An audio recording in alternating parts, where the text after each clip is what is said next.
The elephant dung. Floating elephant dung. Marvellous.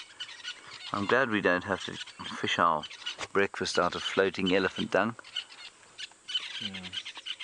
And up above us you can hear the sound of the red-billed buffalo weaver as they, well, it's now breeding season for them, of course. Very exciting time. They've been building their nests non-stop. And now they can lay some eggs in them and raise some more baby red-billed buffalo weavers. Which of course reminds me, Brian, of the tragic tale of Buffy, the red-billed buffalo weaver. I'm not sure anybody, if you remember Samuel Chevalier, who joined us for a little while, and he found a buffalo weaver that had been turfed out of its nest or had fallen, and we tried to put it back, but we couldn't make the thing climb in. And he seemed to have had some kind of a stroke or epileptic problem, and the left side of his body was almost crippled, and we tried to feed him and did our best to keep the little fellow alive, but eventually he went off to buffalo weaver heaven. And Samuel gave him a very moving eulogy, which you will probably still find on our Facebook page. And if you are feeling down at all and you feel like a good laugh, please don't take it seriously. It really is a piece of masterful comic timing, I feel, from old Samuel Chevalier. The eulogy of Buffy the Buffalo Weaver. Now, I've heard that Byron is coming to say hello to us here, but he's taking a very long time over it, so I think it's probably time that we pressed on. Oh, I can hear him approaching now. I wonder what great gem of wisdom he's going to share with us. What do you think, Brian? Maybe a cooking recipe? A cooking recipe? Yeah. That will be very nice, a delicious cooking recipe. Do you think it is for Portuguese chicken wings? Most likely. Most likely Portuguese chicken wings. Alternatively, homemade peri-peri sauce. Oh, there's a big bird there. Hang on. We can look at that while we wait for him to get here. There's a very large bird in that tree over there.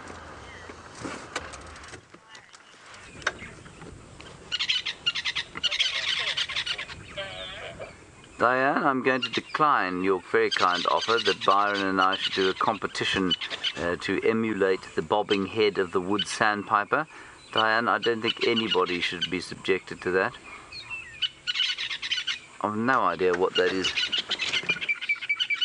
It looks like a... Goodness. It's got a little bit of that... It's got a little bit of that head crown, so it's quite possibly a Wahlbergs. But it's on its own, and I think it looks a bit big. So I'm not sure. Anyway, we'll try and find out. Here comes Byron, everyone, with David, the silent one.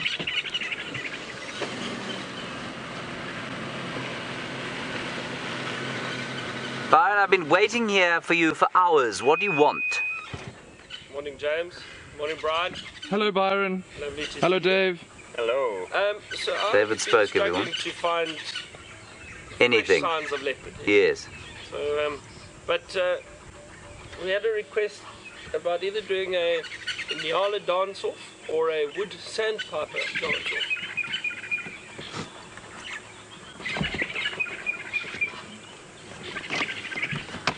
And you want to do this, do you? I feel we should. Which one would you like to do? Which one would you like to do? Which one do you want to do? I think the sandpiper's a goodie. I think we've done Nyala dance to death myself, Sandpiper. so I think maybe sandpiper bobbing. Right, I will now do a sandpiper bobbing dance, I suppose. Sandpiper bob-off. I truly think this is the worst idea anyone's ever had, but we're going to try it anyway.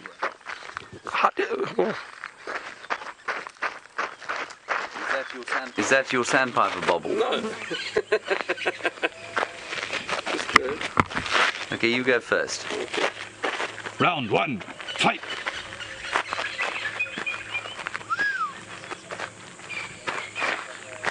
Yeah. Holy moly. I think that's Very impressive. I'm not sure that I can compete. Right, good. Byron wins. Let's go.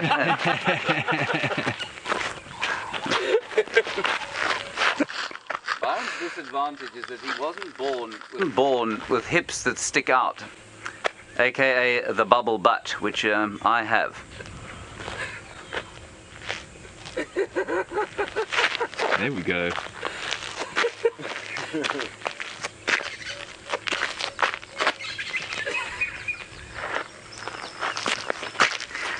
Now go and find some animals. Let's go find animals. Well done, everyone. So embarrassing. So embarrassing. Goodbye, Byron. Bye, James. Goodbye, David. Goodbye, James. Bye, Byron. Bye, Dave. Which way are you going? I'm going to go down, check the drainage lines. I'll go this way.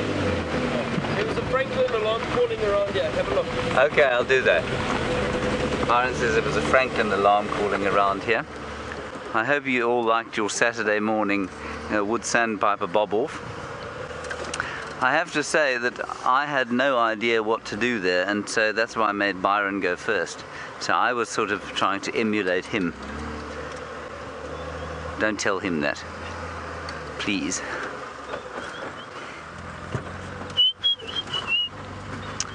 I think we're going to go and do another little southern boundary patrol and just see if we can't find some more sign of Karula. Because I don't believe her to have gone south of the reserve. In the meantime, let us head across to Byron, get an update from him, tell him, of course, please tell him that he hopelessly lost that competition, just for the sake of it, even if you don't really think that happened.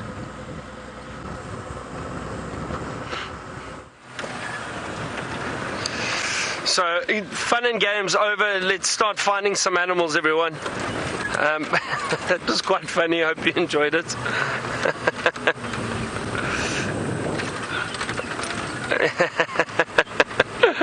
That was fun. I'm having a look along these drainage lines now. It is starting to warm up quite a bit. I'm hoping we get some movement from something, anything interesting. The Egyptian geese that's not very happy. They just flew off.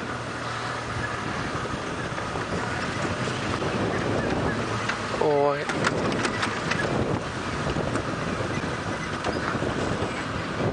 can hear a lot of birds calling. There was a red-chested cuckoo calling, and but to find them is very, very difficult.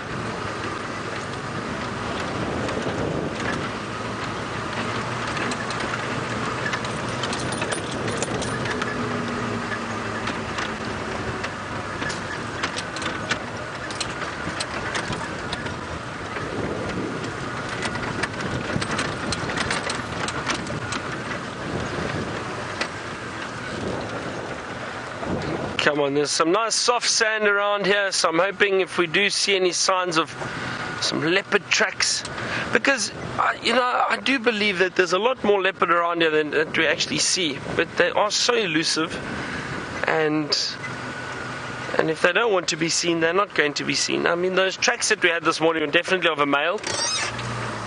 They were big, and then Aubrey said he saw tracks of Karula and her cubs moving through Djuma, but through and then out again.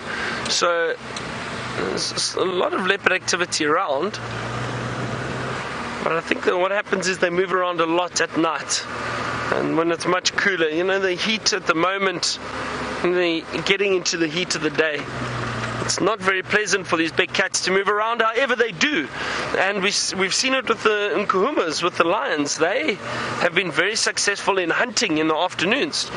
2 or 3 times in the last week they've gone off and hunted middle of the afternoon, which is incredible.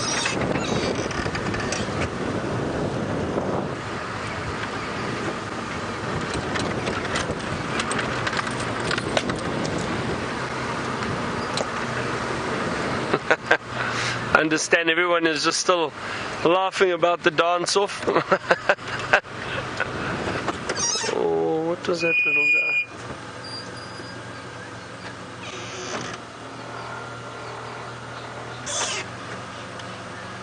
I saw something move on this tree, everyone. I'm not sure if it was a tree agama. Looked like it, but so moved so quickly. I just caught a glimpse of the tail moving around the back of the tree. But they are shy, and then they go and they hide from you. It looks like it's gone. And these little tree agamas, they're lizards. They sit on the trees. They get these beautiful, the males get these beautiful blue heads, bright blue, and that's to attract the female. And they'll walk and then they bob their head up and down when they get closer to the female to attract the female. It's called a tree agama. It looked like one that just headed away from us over there.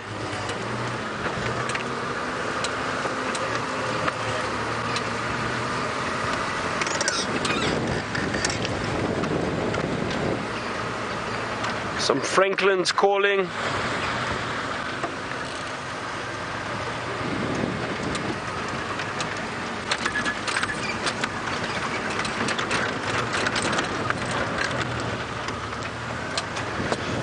There's some beautiful big marulas around, and hopefully soon we're going to start getting some fruit, which will be great. I know for a fact I will be walking around picking up marulas and eating them while on game drive.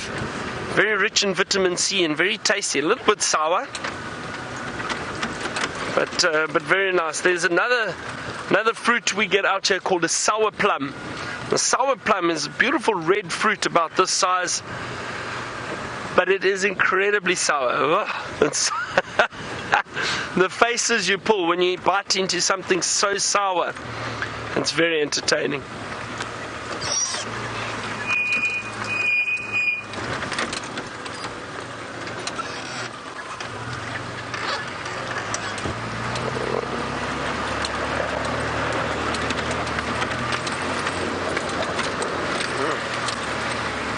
Seems to be a much quieter morning today. Hang on, us.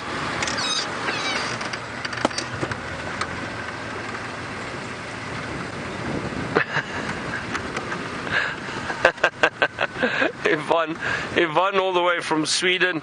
You say, I won the Sandpiper dance. Thank you, Yvonne.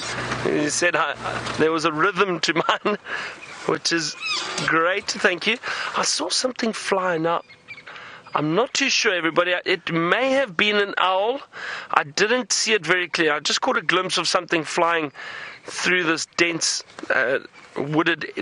wooded area, this drainage line just off to our left.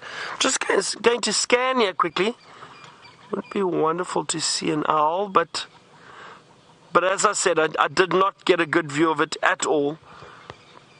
But let's see, you never know.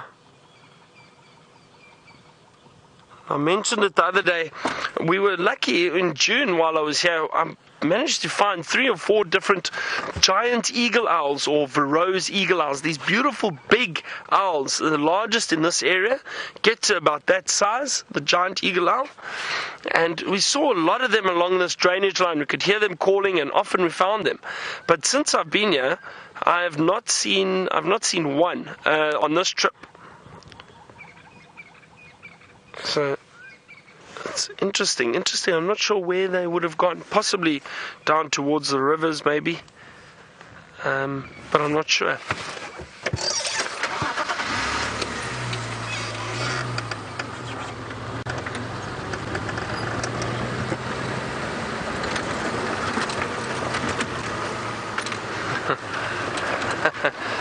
James, you want to know if you can add James and I to your bird list? I don't think it would be accepted.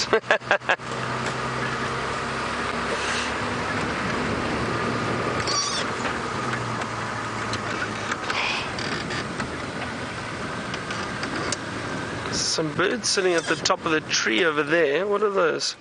Those grey go-away birds. All the glare, everybody. It's difficult, but they are grey go-away birds. And they do that wonderful grey, grey, grey. The grey go-away birds. I've been practicing some of my bird calls.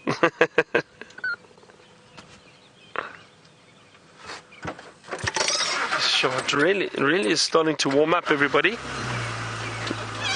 I think it's going to be a very hot day. All right, so we're going to continue our search for anything and everything. While we do that, James has got a little pig to show you. Is it Waterbuck or Warthog?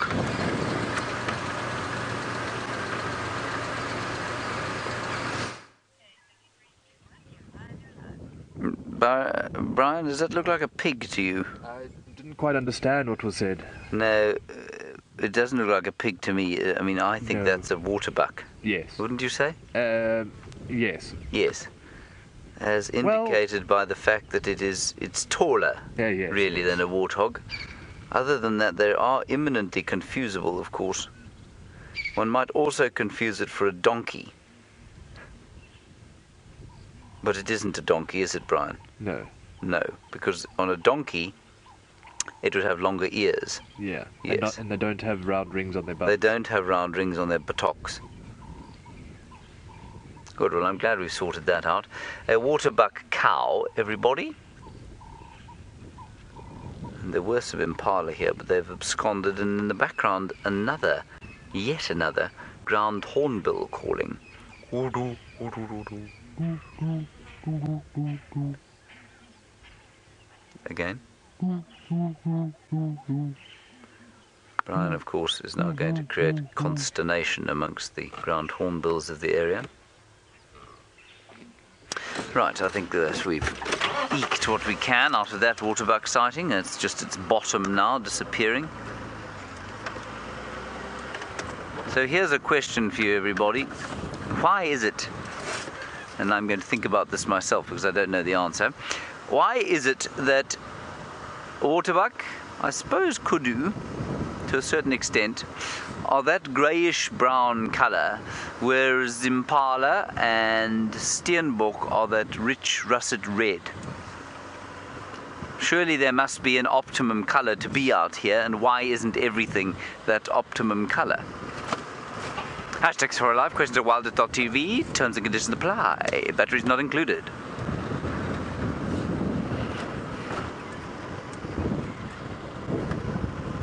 Send us through your answers, everybody. I don't know. Well, I've got a vague theory forming in my mind. But, I mean, you can form a theory about anything, really, Brian. So let's try and find out why it is that the waterbuck and the kudu are similarly coloured, and yet buffalo are black, wildebeest are black, Steenbok are red, Impala are red, giraffe are giraffe coloured. And what was the other one I was thinking of? Duiker are grey, much like those things. There's a kudu. You can see that. Oh, that's a horrible noise. Oh. There we have kudu, and you can see they're a similar colour to the waterbuck, but they obviously have much shorter hair. Now for me, they and waterbuck have the ultimate colour. They are perfectly hidden, especially in this kind of vegetation.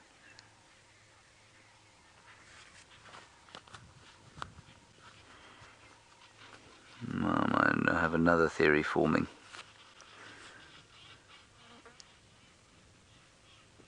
Anyway, that's the kudu, enjoying their new browse. They look pretty good. I don't think they've lost much condition. And the impala are looking pretty ropey, some of them. Now we're right on the corner of the southeastern corner of Djuma. That looks like the old M, doesn't it?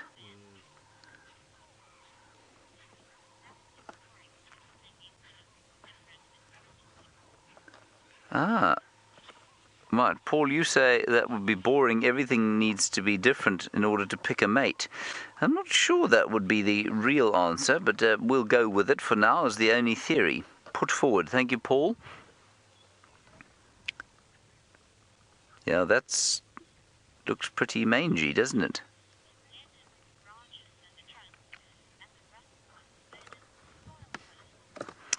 Right, Dina, you reckon that the Waterbuck and Kudu blend in with the colours of the trunks of the trees and the branches, and that the russet-coloured ones blend in with the soil. I would believe you, Dina, if the russet ones here, if we had russet-coloured soil, which we do not. We've got very pale soil here, as we were chatting about earlier. So, Dina, I think you're right, first up. I think that if you want to stay camouflaged in dark or in the leafless bush, you want to be the colour of a kudu or the colour of a waterbuck. Now, my theory is as follows. Are you ready, Brian? I'm ready. No, except, well, okay, well, let's go with it. My theory is that kudu and waterbuck are big, and they feed, in the case of the kudu, in sort of thickish bush, in the case of the waterbuck, in ecotones where there are trees. So in the summertime, they're in leafy bush, it's easy for them to hide. In the wintertime, they're in kind of that, pretty much where they are now, in amongst grey and brown vegetation, so it's probably easier for them to hide there. I think the russet ones, like Kudu and like Impala and Steenbok, tend to spend much more time out in the open. And because they're out in the open, trying to stay too camouflaged is quite difficult. And they therefore, they stay, that russet colour apparently is quite camouflaged to colourblind animals against a green background. So I think it's probably got something to do with that. They don't really have the opportunity to hide behind things in the same way that the kudu and the waterbuck do, so they can't blend in. I think we're getting some way there. Why a buffalo and a wildebeest are black? Well, I don't know about that. Good. Brian, are you so fascinated by our discussion? Oh, fascinating. So fascinated. Good.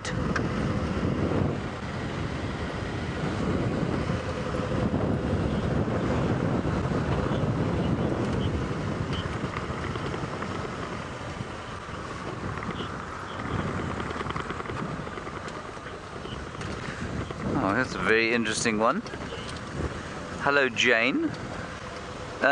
It's not an easy one to answer, but that's what makes it such a nice question. You say, sorry, James, not Jane, James. We were talking a little bit earlier about whether or not what the long-term effects of humans being extinct in this area would be. And you say, do I think that any animals would actually go extinct as a result of humans going extinct as well? In other words, because you reckon that most animals would increase in the absence of human beings. Just remember that there are things going extinct all the time, but as a direct result of humans going extinct, no, I can't think of one animal that depends on us for its survival. There are many animals that depend on us for their survival, but that's mostly for protection against us as well. So I don't think there are any animals. You say maybe cheetah, I think cheetah will eventually go extinct without our help, and that's simply because they don't really have a particularly clever strategy, to be honest. They're totally over-specialized, so they will always be on the brink of sort of endangerment or extinction. I don't know. Rhino, eventually, but they certainly have sufficient evolutionary adaptations to survive in an area like this. I don't think that the absence of human beings would cause any distress for any animal at all, except the domestic cat and dog. I struggle to imagine that if humans went extinct, that there would be feral packs of chihuahuas running around the place, making a living and actually surviving. I think the chihuahua would go extinct almost immediately, as would that beastly hairless cat. What are they called again? I think the hairless cat would be the Sphinx, that's right. I think they'd be bred out of existence very quickly. I'm just trying to imagine a pack of miniature dachshunds coming running through this area, trying to find themselves a meal to eat. What a horrendous thought. While I consider packs of Chihuahuas,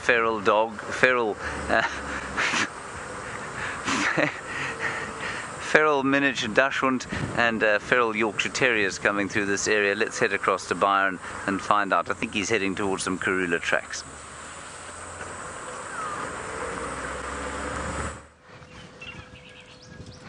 We've managed to find some elephant first, but yes, it sounds like they got some tracks of Karula again. So we're going to head into that area and try and double check. But we've got a wonderful herd of elephant. So things are happening, everyone. As I said, the bush will eventually deliver for us. Just need patience. And just sitting with my favorite animals, or one of my favorite animals. It's so wonderful to spend time with them and watch them feeding.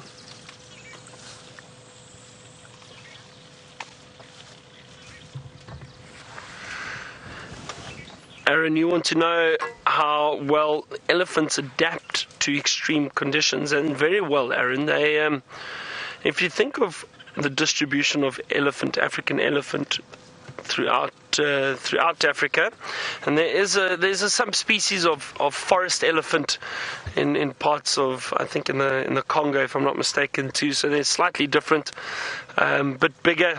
They're a bit smaller, but they're able to move through the dense forests, whereas the African elephant that's found throughout the rest of Africa, and they do adapt very well to different conditions and harsh conditions.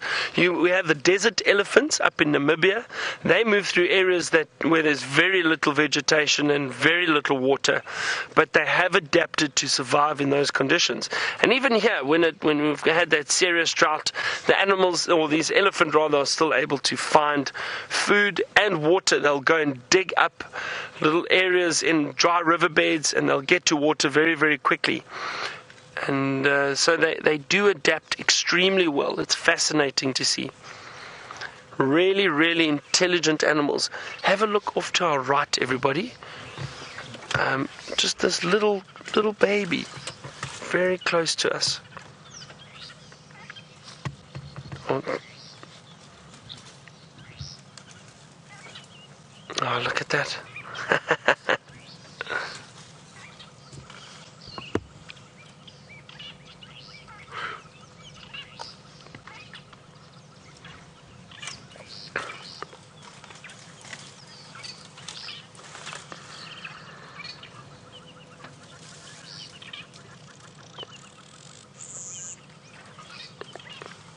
There's another one very close to us, just in front of the vehicle. Have a look at this right here.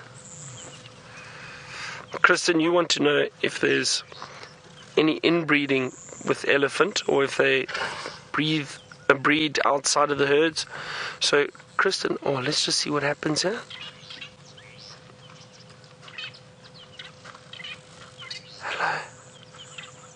Look at that, everyone. Wow.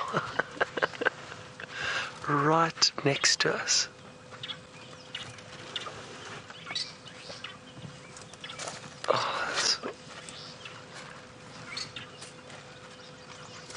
That is so special. That is amazing.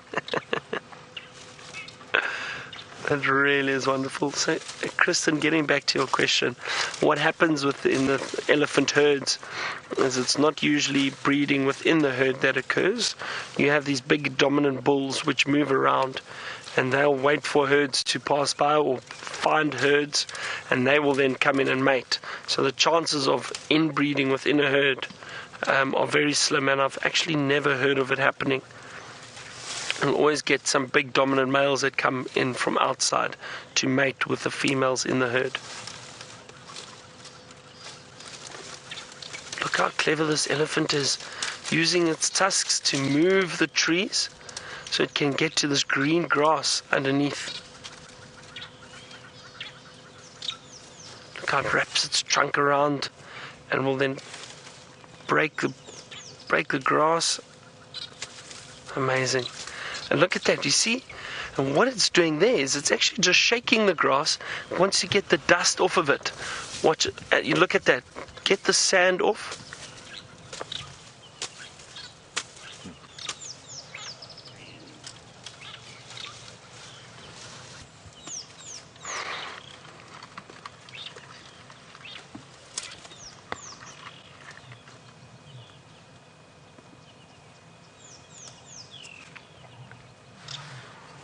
Oh, this is very special. Look at that. Here comes another young one coming out just to the right. You'll see it coming into frame. There we go. Probably about 6 years old, I would say. 5, 6 years old. Maybe a bit older.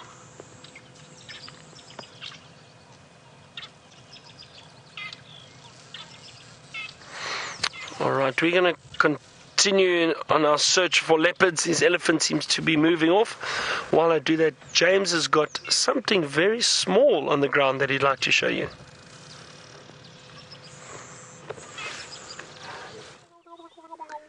Now, life has exploded here on the ground, and we've managed to get off the car through the use of a very clever cable. And we're sitting on the ground here because there are a number of things I wanted to show you. The first is this baboon spider's web. And this baboon spider is clearly still at home inside, waiting to see if something doesn't come along and sort of walk over the top, get stuck. It'll come out and then bite it to death. Otherwise, what it'll do is climb out at some stage, probably during the evening, and then go hunting and return to this burrow later on. Isn't that lovely? I think that's amazing. There are ants everywhere. There are little plants coming up. And what I did find also here was a mantis. Here it is, Brian. Oh my goodness. Now, this little mantis. Can you see my grassy pointer? It's a very cryptically coloured mantis. It's a brilliant colour. Can you see it at all? Can you see my pointer? Yeah, hang on. Sorry everybody, this is very difficult. Yeah, I You got him? Yeah. There he is. He's now looking at the pointer and boxing it. The boxing mantis. Remember we had a boxing mantis once before. So cool. Anyway, those little mantises and things, he'll probably, I guarantee you, he's eating ants. They're predatory, so he's probably waiting there carefully to see if he can't catch some ants. There'll be lots of mantises disguised all over the place. There are ants, there are termites, there are dung beetles. As you know, there are cicadas coming out of the ground as a result of the rain that we've had. And it's just wonderful to see the life exploding from the earth. Then, one of the other things that has exploded from the earth, well, I wouldn't say explode. Explode implies some kind of speed, is this thing here. And I showed you the leaf of it the other day. And this is Hibiscus cannabinus. And in it is a beetle. Look at that beetle. Look. How cool is that? Can you see the beetle, Brian? Yeah. Look what kind of beetle it is. But it's eating pollen, and clearly this is what pollinates the hibiscus plant, this very special beetle. I don't know what kind of beetle it is. I'm going to get in your way if I try and see it. Yeah, that's fascinating. Orange and black on the wings. Looks like the shape of a jewel beetle, but I don't think it is one.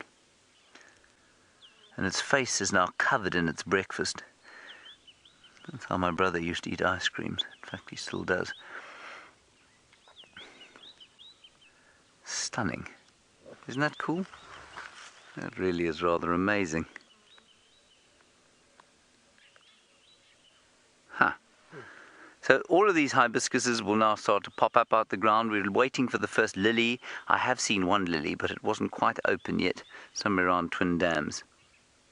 Anyway, we're going to continue on, and we'll head off probably towards Treehouse Dam and see what we can see there. But until then, are we going to link? Not yet. We're just waiting to find out. Yeah. Yeah, we can link. Oh, we are going to link. Byron, I think, is probably still with Karula. We'll get back on the car and see you shortly. So we haven't quite seen the tracks just yet. We're heading into the area. We're not too far, but we've managed to find a beautiful group of zebra, everyone. So we are heading, we're not far from that area where they had tracks of Karula. So we'll try and give the other guide a hand. I think Aubrey's in the area. Let's see if we can find that beautiful female leopard. But in the meantime, we've got magnificent zebra.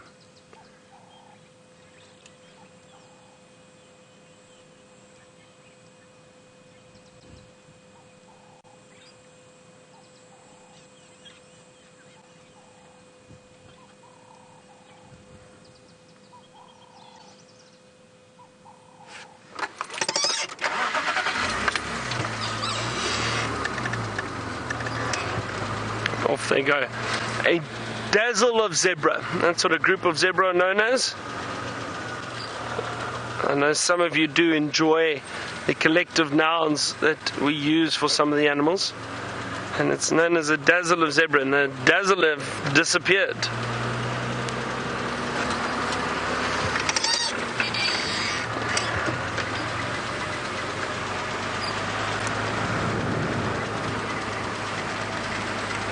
Let's see what else we can find. I wonder where Karula is hiding at the moment.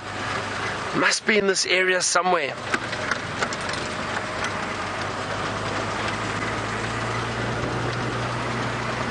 There's monkeys alarm falling somewhere around left. Check it out.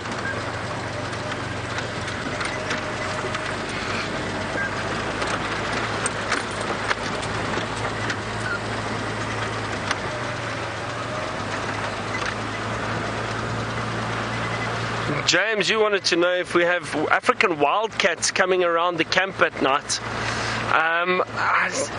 James, I haven't seen here. I have seen in one or two other camps before. I've seen African wildcats come and have a look around in the evenings, but generally the wildcats are quite shy little creatures, and you don't often see them wandering around too close to the lodges. But in saying that, it does happen. I've had hyena regularly coming around. What else? Porcupine. And what else? Little creatures, honey badgers, perhaps. So all those little creatures, they do come around at night. The civet that we spoke about this morning, they will come around and wander through the camps looking for food, perhaps. Little jennets. And over here we've got some buffalo, everyone. There's a herd of buffalo. Hang on. I'll just try to get us into a nice position.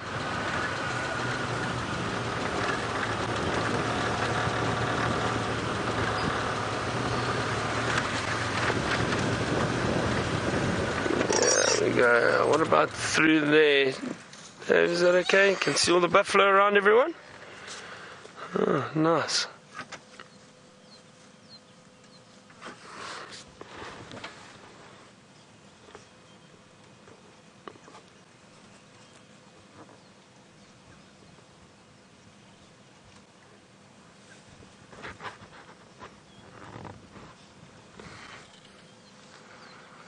And we've been seeing a lot of buffalo tracks around, and I think there's one or two herds that keep moving through this area. And then probably one of the herds that the lions have been hunting from.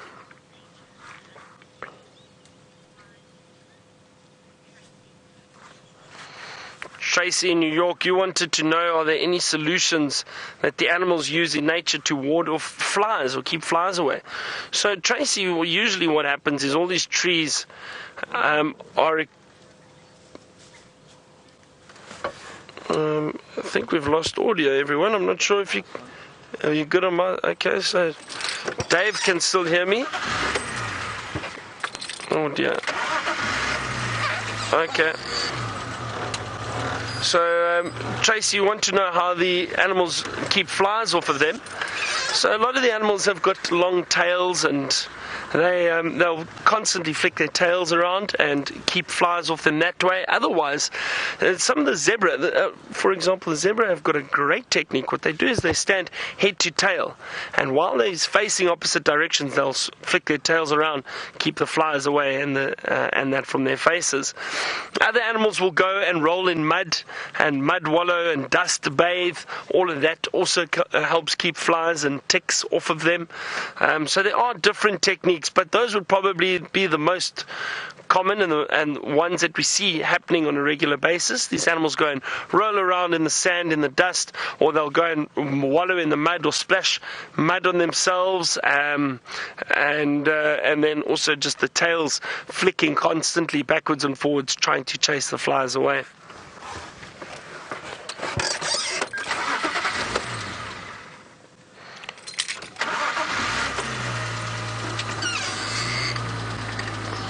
Nice to see this herd of buffalo. You better be careful, the lions are around.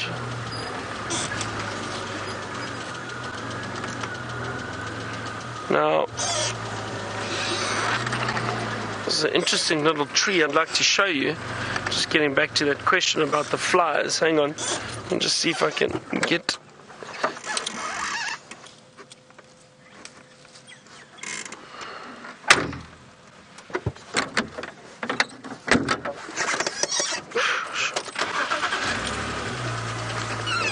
Dave, just see if you can get a glimpse of that little bush over there. Let me just move a little bit more. How's that? This little one right next to us. Now, this is called an ivy grape, everyone, or Cissus cornifolia. And this ivy grape, there's a theory, it's got these leaves that are quite, they're folded actually, and if you have a look, you can see in my hand, look how they folded. But now, so now what I wanted to show you is, you asked about flies and that. Now apparently, if you take these Cissus cornifolia leaves, or this ivy grape, these leaves, and it's got quite a pungent smell, everyone, and you break them and you rub them on your skin, apparently it keeps the flies away. Now, I remember actually learning about this a while ago, before I started guiding, and it has got quite a pungent smell, which is interesting. You wouldn't expect it to keep flies away, but apparently it does work. But I remember when we were training, and we found this little bush, and I identified it, and I said to James, I said, and apparently if you rub it on your face, it'll keep the flies away. And James smelt it, and he said, well, yes, I think that pungent smell will keep everything away, not just the flies. So I don't know if it really works, but I have seen people try it, and I've tried it a little bit, but at the moment there aren't any flies bothering us. So maybe I'll keep it just in case, and if we get some flies, I'll rub some on my face, and we'll see what happens. Let's carry on. We're going to leave the buffalo in search of Karula, and it would be lovely to find that female.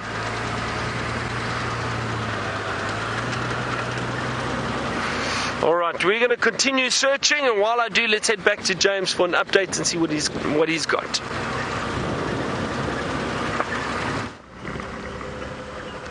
We have the most bizarre situation here, everybody. We came into this area because there are monkeys going ballistic. There's one up there, we'll show you. But as we came along, we found one on the ground, a big male, alarm calling on the ground. We immediately thought there must be a leopard in this area, and some of them are looking off to the direction that one's looking, which is towards the Morwati. But why there should have been one on the ground, and then he was going completely different direction. So I don't know what's going on here. There are no leopard tracks. But this is a favorite haunt of Karula's. It's also possible that it's the youngsters, maybe. I don't know, that she's left the youngsters here. One is still calling. The one that was on the ground has run off that way, but almost like he's searching for something. That one is looking straight down in there. I don't know, it's all very confusing. Let's go round to the drainage line again, we might be lucky there. Well, the first one that we came across was on the ground, just on the ground here, and it was just doing this full alarm call. It's still calling just up ahead.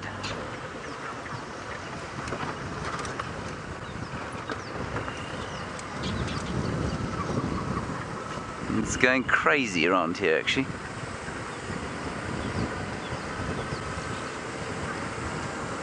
It's now up in a tree looking down here.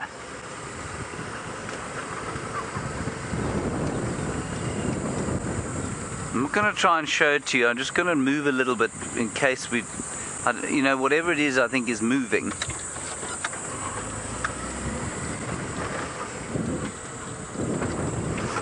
Have a quick look over the road here just to make sure there isn't something crossing.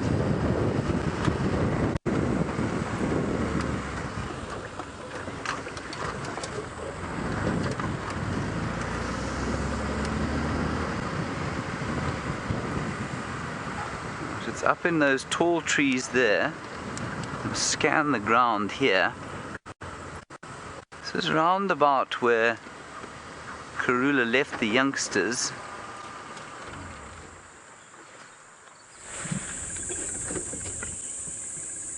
I'm going to scan the bush here, everybody. The monkey's looking directly towards this direction.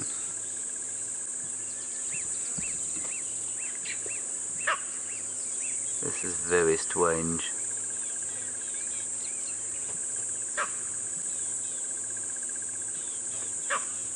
Karula left the youngsters here. Maybe the youngsters were split up.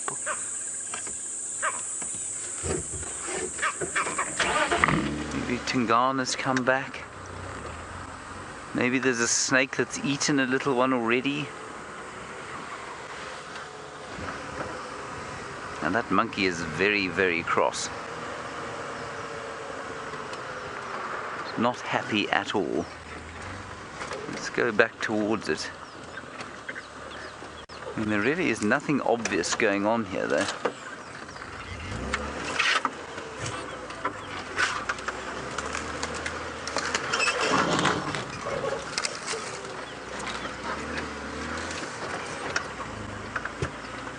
Well, the tree that the monkey's in is just up ahead here.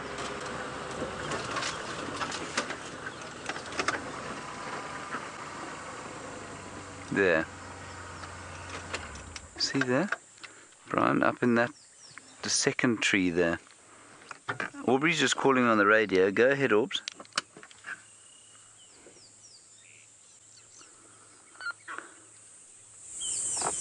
Aubrey, go ahead, go ahead. So now it's looking down towards the more white.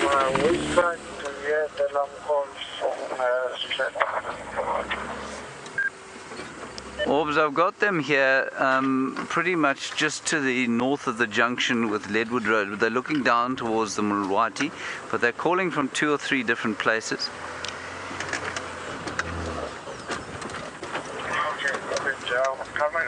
Okay. Aubrey will come and give us a hand here.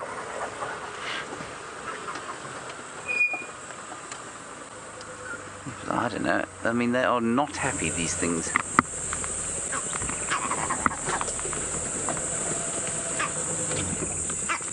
Top there, very top. You see him there, Brian? Yeah. He's looking straight down towards the leadwood tree here.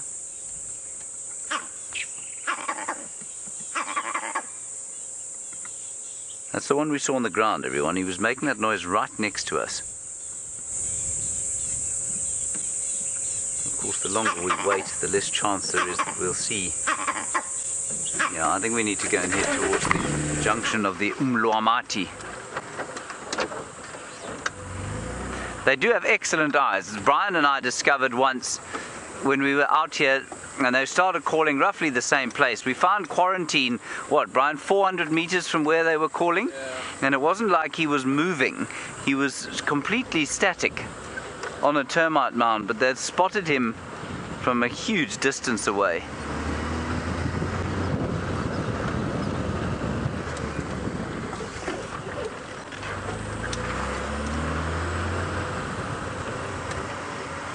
Now, we did do a brief foray through this drainage line before we came to see you, or you came to see us. I mean, it could be as far away as Twin Dams, you know. They won't be able to see into the drainage. So I think we need to go up the other side.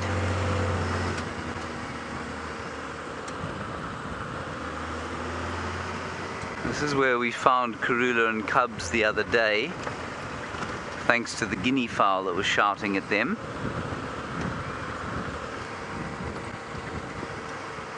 There, leopard. Jason, you say, could an eagle snatch a monkey? Yes, indeed. That, everyone, I believe, is what the problem is. I think it's who I said I thought it was. Is it? Who is that? Orbs, I've got a leopard here, but south of the boundary, just at Twin Dams.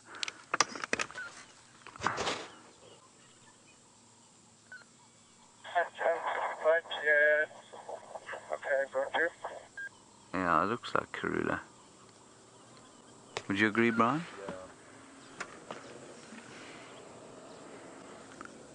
Yeah. She's just disappeared. Anyway, that's what those monkeys were shouting at. And yet again, Brian, our little theory of their incredible eyesight is proven. Shvambile. Shvambe so, yeah. Sor. So she's disappeared, I'm afraid. But where are the babies? That's what worries me. Well, it doesn't worry me, I'm just interested. And I wonder if she hasn't left them where she left them before.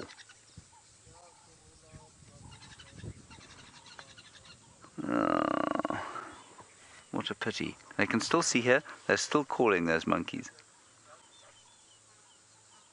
Anyway, at least we saw a leopard. That was very nice. We'll carry on along here and see if she doesn't pop out. I don't think she's going to pop out here. Look, you know what? She may well have taken the cubs in there, and maybe she's killed, and maybe, you know what? I think that's probably exactly what's happened. I wonder if she hasn't killed up here, and maybe she's going to fetch the cubs. So that's a good prospect for this afternoon. How cool is that? That's really nice. I know it wasn't the best sighting in the world, but we had a very nice view of her, and it's always nice to find a leopard like that after doing a little bit of intuitive guesswork. And it saves the cat stream. And it saves the cat stream, yes. But we did have the, I suppose we did have the lions this morning, yes. Marvellous. Yes. Great success, as Borat would say.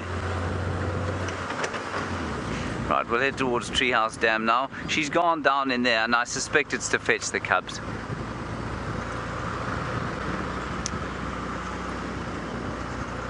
Alright, in the meantime, Brian and I will bask in our joy. Let us head across to Byron and find out how his tracking of the leopards that side is going.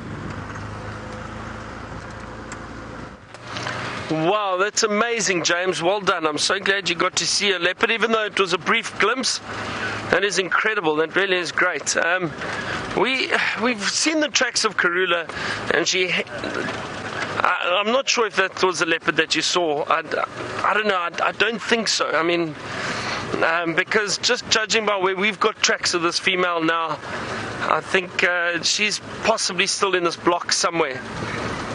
So we're having a good look, but it's very, very thick. I heard some Impala alarm calling briefly, but we went to have a look and we found Impala. They stopped. It wasn't serious alarm calls, and I think perhaps what was happening is the males occasionally do that so they keep the females close to them. But yeah, no sign of anything, unfortunately. Not yet, anyway.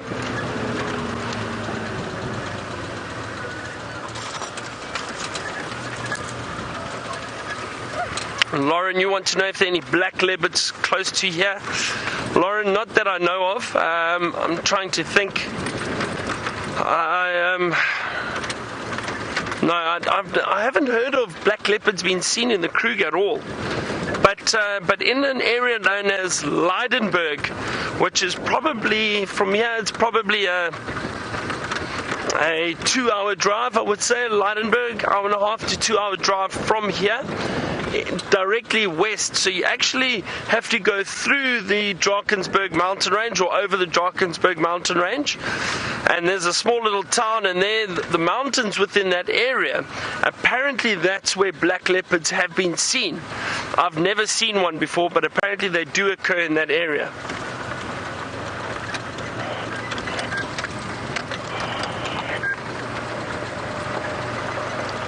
Trying to listen to see there are 1 or 2 other vehicles in this area, so if they get any sign of a leopard, they'll let us know.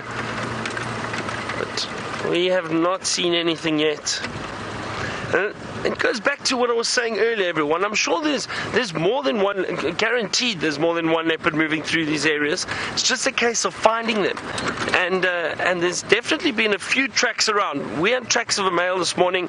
The tracks of Karula. James found that leopard. Was it Karula? I don't think so, judging by the area that we've got the tracks in.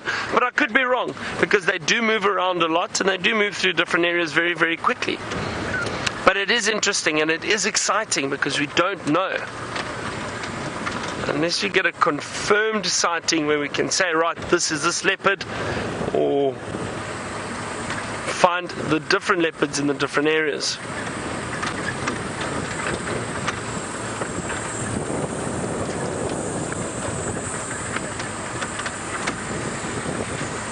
Having a close look around this area on the edge of the thicket line, very close to drainage, and it would be ideal for leopards to move through and to hide. So who knows? There goes a waterbuck just running in front of us.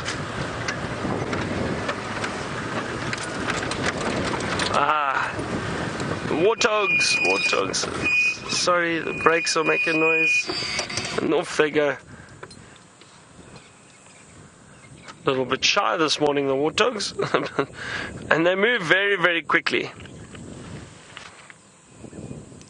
Oh.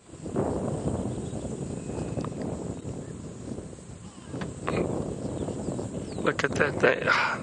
Also, one of my favorites. Look at that hairstyle. That's impressive. Looks like it's been straightened by something. What do the girls use, David? GHD. maybe the Warthog's got a GHD hidden somewhere. Kirsten's laughing at me.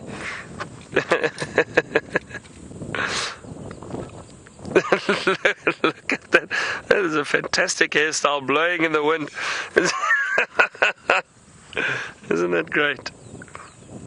Wow. Impressive. Who was that male model? Fabio, with the long hair. There goes Fabio.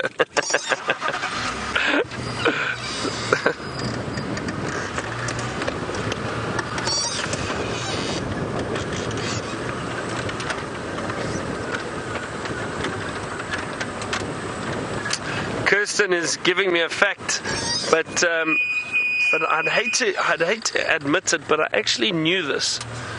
So Kirst, thank you, but I did know that the GHD, the hair straightener, stands for Good Hair Day, and Kirsten says I shouldn't admit it, but I'm being honest with everyone today.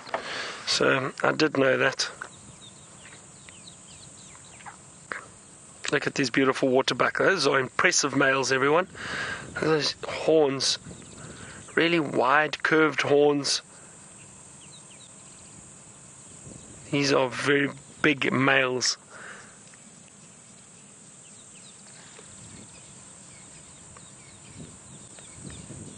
Also just stopping and listening. James found that leopard purely because the monkeys were alarm calling in that area, which alerted him as to where to go and look. And we often, 80% of the time we rely on alarm calls to find animals. And I'm just listening just to hear if if anything does give an alarm call, then it might help us find a predator. If there is one in the area, again, I'm not sure. But we'll see. There's a beautiful white ring around the rump.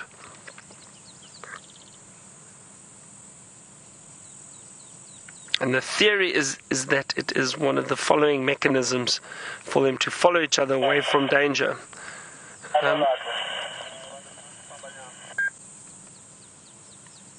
Wow, it really is warming up already, everyone. And it's about 25 to 8 in the morning here, and it really feels like we're pushing for 28 or 30 degrees Celsius, which is probably around, 80 Fahrenheit, maybe a bit more. 85 Fahrenheit.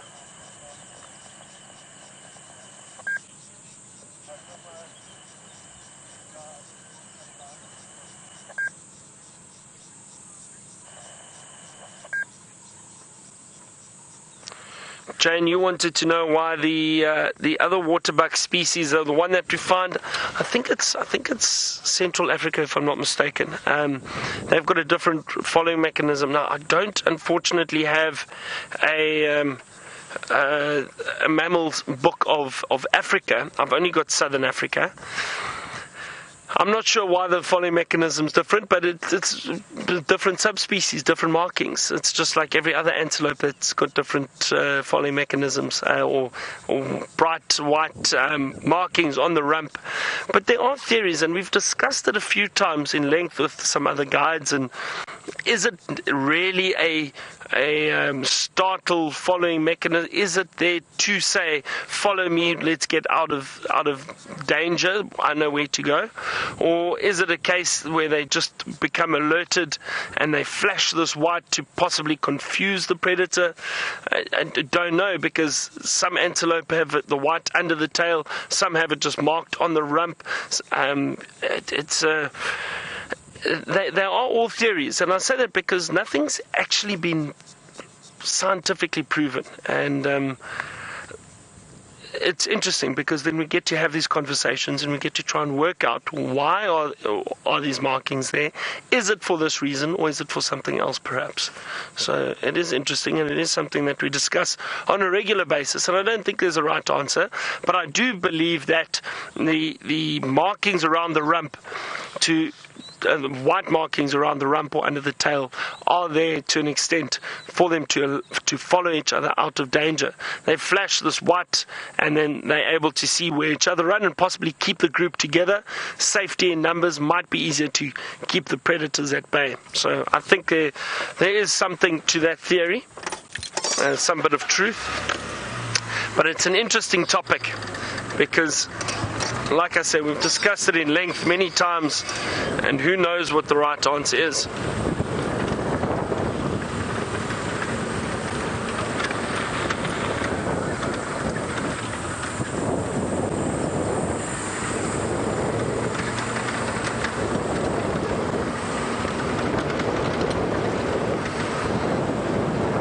Nice to see those big waterbuck, and the warthogs are still running off in front of us.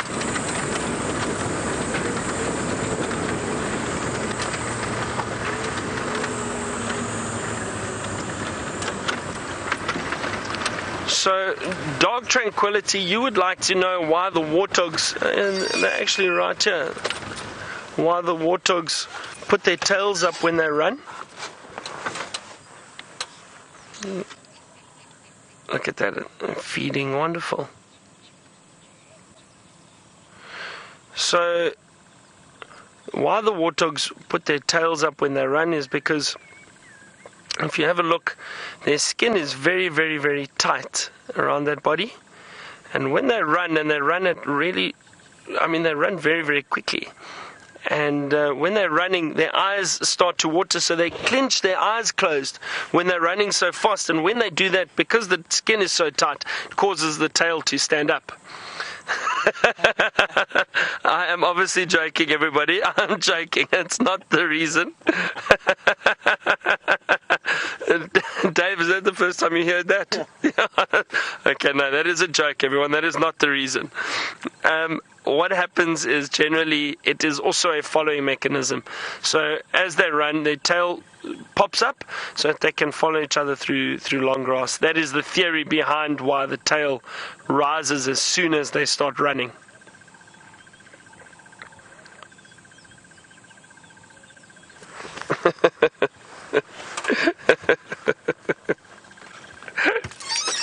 So not because their skin is tight, no, but it is apparently a following mechanism. So as they run, the tails extend up, and then they can see the little black tufts, and they can follow each other through the long grass.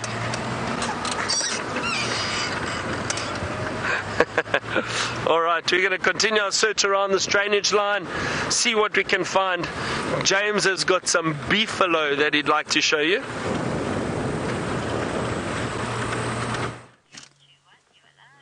There they are, over there, everybody. Can you see? Yes, very good, Brian. That was an interesting link, wasn't it? It was. Fascinating. We have another small herd of emaciated buffalo coming loping across the road at a very slow speed. Oh, good morning. That's a bull, and then off to the right-hand side, there's a cow. She's also walking very slowly, trying to get to the water in need of some kind of sustenance. Hello.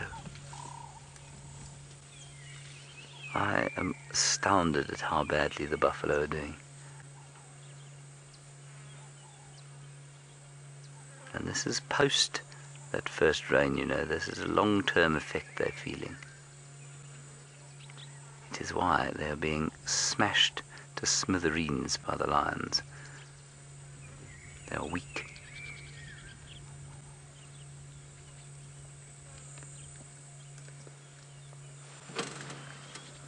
It's really rather sad. I was kind of making light of it, but it's not easy for them. And just, if you don't mind, Brian, over there to the right, to the left, the big bull, well, big bull's a sort of moot term. It's browsing still, it's not grazing. And I really think this is a function of the design of their mouths. I don't think that they're able to get at the very short grass. And I think that means that although there is a green flush everywhere, this cow is very close to us, although there is a green flush of grass everywhere, I just don't think that it's, I don't think it's reachable, I don't think it's exploitable by the buffalo. Finding it really tough to try and find things to eat. And so they're browsing. Now that is not a scene you see every day. Buffalo are known to browse, but not, I mean, that's a combretum bush, it's full of tannin. And so while there will be nutrition for the buffalo to eat, there's a lot of toxin there that it's not specifically designed to cope with. They're designed to cope with long grass, which they crop with their tongues. They wrap their tongues around it and then pull. Very difficult for them to take the short grass off the ground.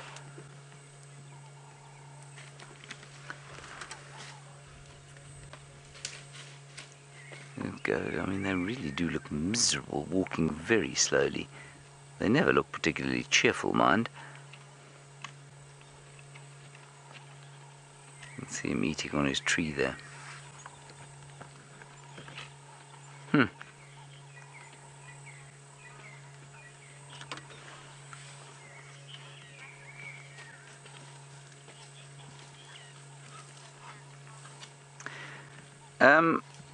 A very, very nice question from Mr. Fuzzman Sparkles today. Fuzzman Sparkles, you say, do I think that the animals out here, in other words, the prey animals, the herbivores, will ever start to associate vehicles with cats?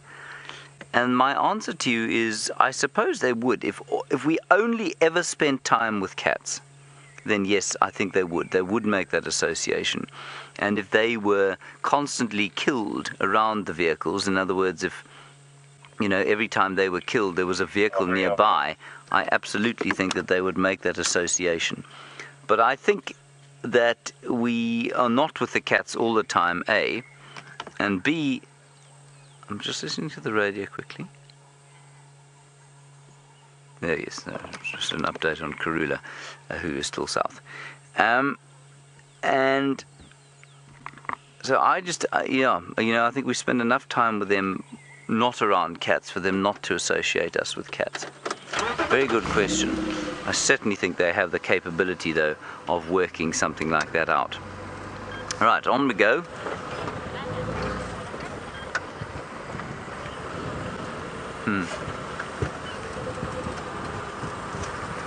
And Adam, following on from that, you're wondering, do I think that the animals see this vehicle and us in it as some strange animal, or do they just ignore it?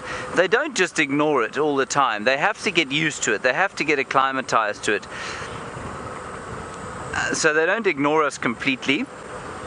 I do think that they think it's some strange benign animal that doesn't do any harm but is potentially dangerous, which is why they're a little bit wary, and then slowly they learn that it isn't dangerous at all and they don't worry about it anymore. But what is, of course, the most interesting thing is that you can drive around here on an open vehicle. I mean, Brian is pretty exposed at the back there. And we could never get anything like this close to the animals on foot. They would be totally terrified of us, and they would either react aggressively or react by running away. And in the vehicle, it just isn't like that for some reason. For some reason, a predator sees extremely well. As a friend of mine once said, you can't tell me a leopard doesn't look at a vehicle and see a human being, because, a leopard can spot a monkey's ear just from sticking out from the side of a tree. There's no ways that it doesn't see our faces on the vehicle here. But it's just because it's so unfamiliar to them. There's no genetic memory or physical memory of a human being a danger in this kind of context. And so they just don't worry about us, which I think is fascinating. I was hearing a story the other day, however.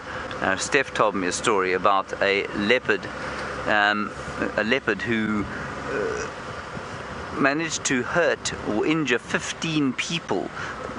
They were on the back of a car. It had been harassed, but it knew exactly what to attack when it decided that it wanted to attack. On that note, let's head across to Byron. He's back with the Nkuhuma Pride.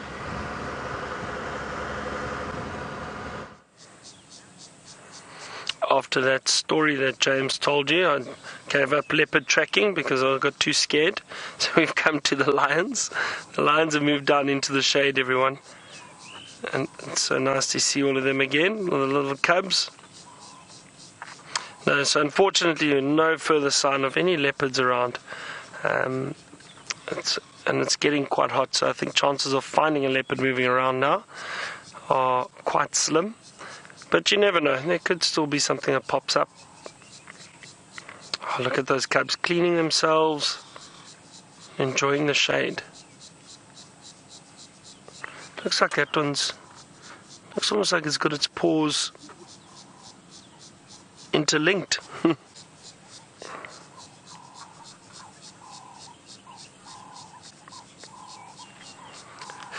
Julie, you want to know if animals always have to stay out of sight of the lions, and no, Julie, not at all. I've seen on many occasions, and depending on the areas and where these lions are found, and the habitat, you'll get lions that are feeding, perhaps, or drinking at a water hole, and there will be other animals wandering around. They just keep their distance. But as long as they can see the lions and make sure that the lions don't have an element of surprise with them, then they'll be fine. And so a lot of the time I've seen lions lying down, sleeping, there'll be other animals around. There was a giraffe around earlier that I saw not too far from here, so not too far from the lions, but that giraffe's eyesight is very good and possibly would have seen the lions already.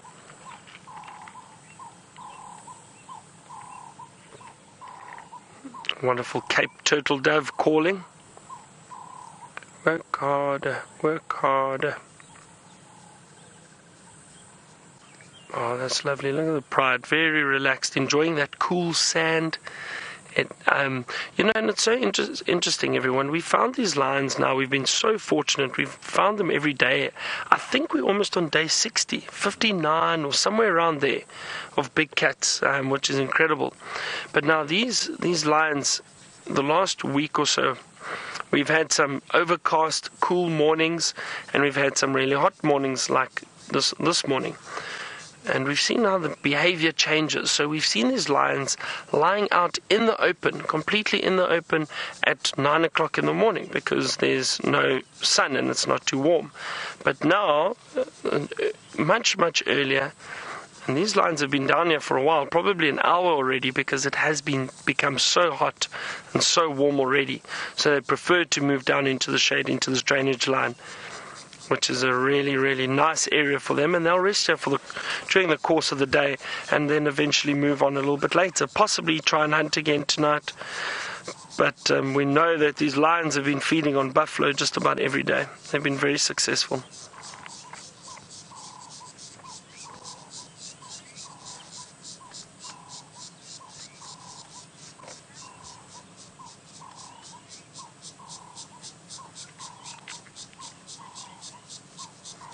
Madison, you want to know if the female cubs would find, or if they'd stay within the pride when they get older.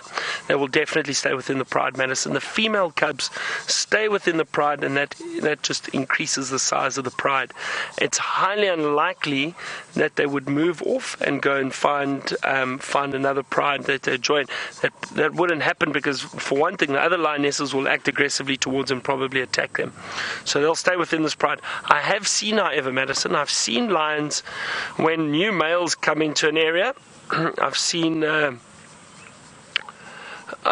where the lioness that has got cubs has taken those cubs and run away with them, and the reason for that is she feared for their safety. She didn't want the males to attack the young cubs, so she fled and moved away with those cubs, and the other females stayed and mated with those males.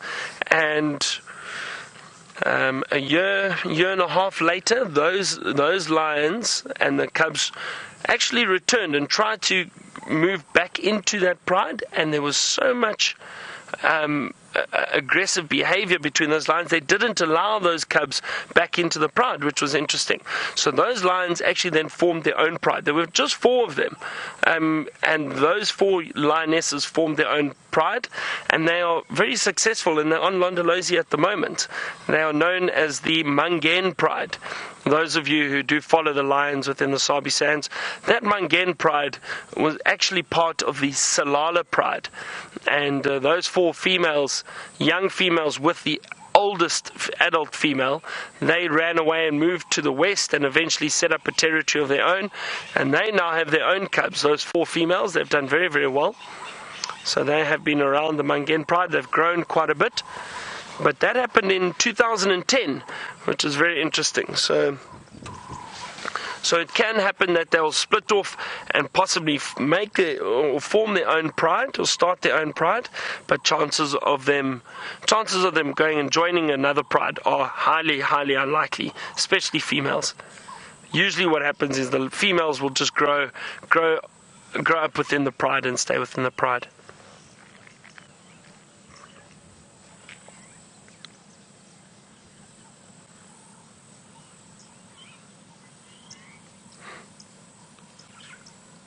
A beautiful orange-breasted bush shrike calling at the moment.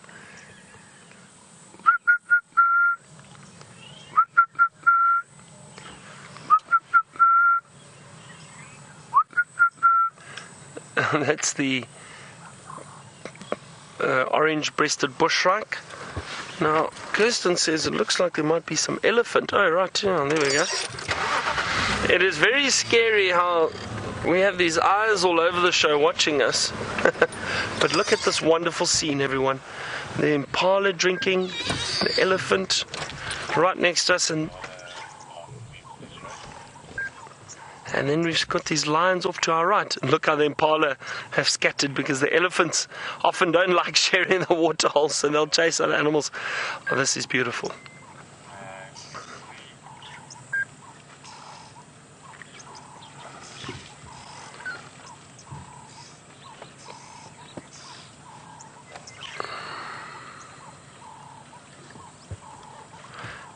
And it's interesting to see how these elephant go, and they splash the water a little bit, try and get rid of some of the mud, and then they'll try and drink the clean water. And they really are going to enjoy that drink now. They'll probably drink on a hot day like today. They'll probably drink a few times a day, not just once. This may be the first drink of the day.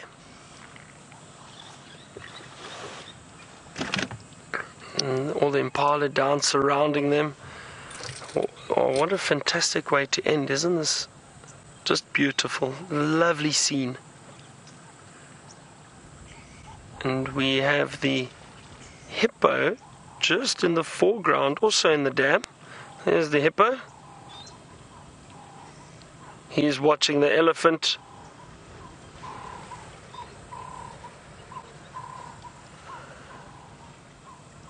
Look at that, hippo, impala, elephant, birds calling, nice cool breeze actually all of a sudden.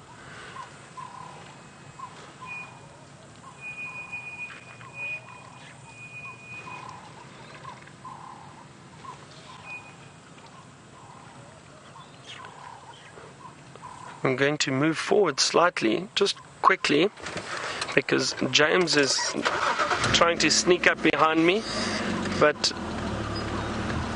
he's doing so quite loudly. So let's make space for James so he can perhaps enjoy the sighting with us.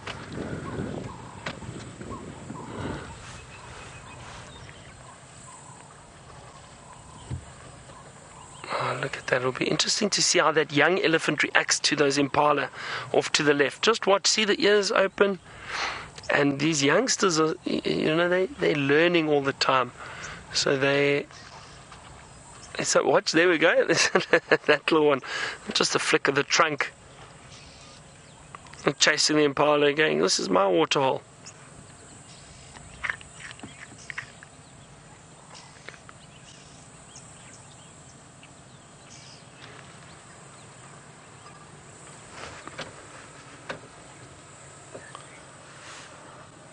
Oh, this really, really is wonderful. Just a very, very peaceful scene.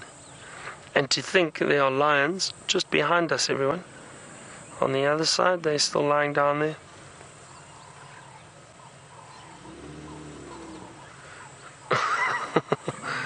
What is James doing?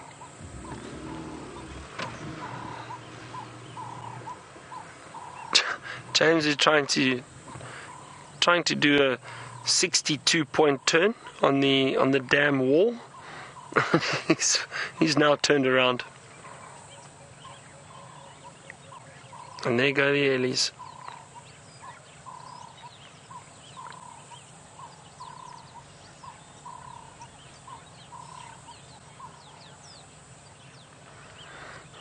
Alright, well, a lovely way to end the morning, everyone.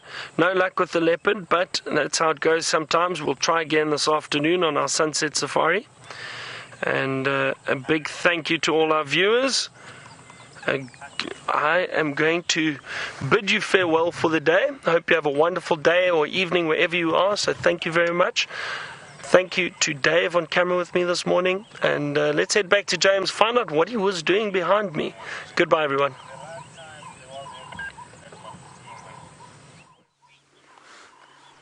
What I was looking for behind Byron, everybody, was my lens cap, which I have lost again. I lose it 8 times a day. But what I wanted to show you, we were asked about, remember earlier on we were chatting about the soil and the colour of the soil and the sodic soil. And this is an Acacia gerardii or red thorn tree.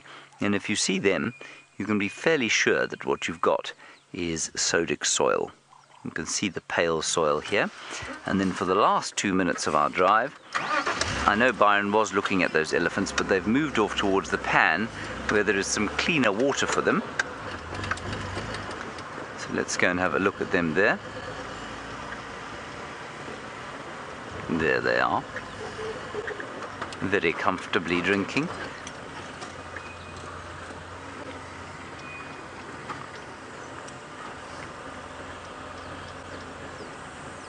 just try and get a little bit closer to them, sneak past. Oh, just look at the pipe here quickly, Brian. The pipe. See how they've pulled it out, everybody? That's the pipe that feeds this pan. Anyway, back to the elephants. And there they are. So keep an eye on the dam cam during the course of the day. We think it's going to get pretty hot. At the moment it's a very pleasant temperature, but every so often the sun breaks through the cloud and it does get very hot indeed. And that means that there will be action here. There was lots of action going on here yesterday. Elephants and buffalo and various other things.